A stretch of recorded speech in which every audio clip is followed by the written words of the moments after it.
Assalomu alaykum. Bu videoda sizlar bilan Yandex Pochta ochishni ko'rib chiqamiz. Buning uchun birinchi o'rinda qiladigan ishimiz email.yandex.ru saytiga boramiz va bu oynadan Sozlat account tugmasini bosamiz. Endi keling sizga Yandex haqida ozgina ma'lumot berib o'taman. Yandex bu Google kompaniyasiga o'xshash kompaniya, ya'ni uning ham qidiruv tizimlari, pochta servisi va disk, ya'ni xotira, cloud xotirasi mavjud.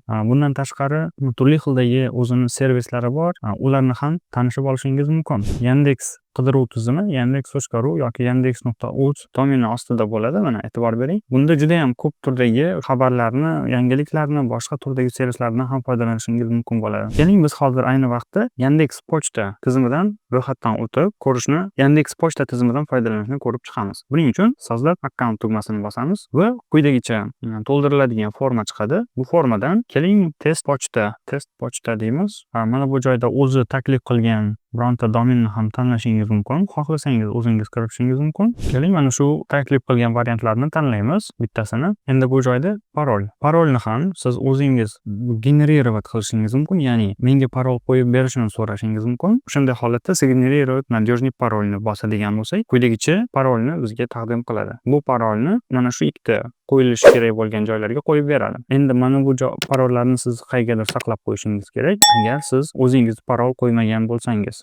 Chunki bu parol shu tizimga, shu pochtaga, Yandex pochtasidan foydalanishga kerak bo'ladi. Xo'p, ana endi keyingisi bu nomer mobilniy telefoni. Agar siz nomer telefoningizni kiritishni xohlasangiz, ya'ni ushbu pochtaga, Yandex pochtasiga bog'lashni xohlasangiz, unda bu joyga telefon raqamingizni kiritishingiz kerak bo'ladi. Agar sizda telefoningiz yo'q bo'lsa yoki telefon kiritishni xohlamasangiz, unda umumiy telefonini bosishingiz kerak bo'ladi. Xo'p, keling endi hozirgi vaziyatimizda umumiy telefoni variantini tanlaymiz. Ko'rib turganingizdek, bizda keyingi etapga o'tyapti. Keyingi etapda qilishimiz kerak bo'lgan ish bu familiya вашего любимого, ya'ni mana kontrolniy вопрос qo'yishimiz kerak va o'sha kontrolniy вопросga qo'shimcha tarzda javob yozishimiz kerak bo'ladi. Xo'p, marka вашей первой машины yoki data рождения бабушки, ваш любимый киногерой. Keling, mana shunisiga yozamiz. Tom Cruise. Keyin e'tibor bering, mana bu joydagi yozilgan kartinkalarimiz bor yoki kapcha deyiladi bular. Imенно o'sha kapchalarni mana bu yuqoriga kiritishimiz kerak bo'ladi. Hozirgi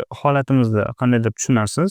O'sha holatda другой kod so'rashimiz ham mumkin. Bunday holatda Satis bizga yangi variantni chiqarib beradi. Demak, Vita. Xo'p, imенно mana shu joyda nima yozuvini ko'rsangiz, imенно o'shalarni yozishingiz kerak bo'ladi. Agar siz bu joyga tushunmayotgan bo'lsangiz, послушать kodni ham bosishingiz mumkin. Buning uchun bu ovozli xabar orqali ham o'tishingiz mumkin. Aslida bizga tekstoviy qulayroq ayni vaqtda. Demak, keling mana shuni o'zini qaytadan kiritamiz.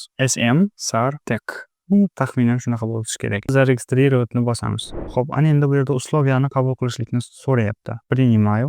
E'tibor bering, mana bu joyga noto'g'ri kiriting deyapti. Shunday holatda biz yana qaytadan kiritishligimiz kerak. Buning uchun qaytadan o'sha ro 0 2 tenglik 1.5 mox y tine. Taxminan shular. Xo'p, zaregistrироваться, принимаю. Ko'rib turganingizdek, qachonki sizni parolingiz to'g'ri bo'lishi bilanoq bizni avtomatik tarzda o'sha pochtamizga yo'naltirib yubordi. Endi ko'rib turganingizdek, bu bizni pochtamizning interfeysi shunaqa ko'rinishda bo'ladi. Agar xohlasangiz yangi versiyasi ham mavjud, yangisi ham o'tib olishingiz mumkin. Endi bizga o'sha komanda Yandex Pochta tomonidan xabar keldi. Ko'rib turganimizdek, bizni o'sha xabarimizni ochib o'qishligimiz mumkin. Ustiga bir marta bosamiz va siz bilan salomlashayotgan bo'ladi. Endi shu bilan biz videomizni tugatamiz.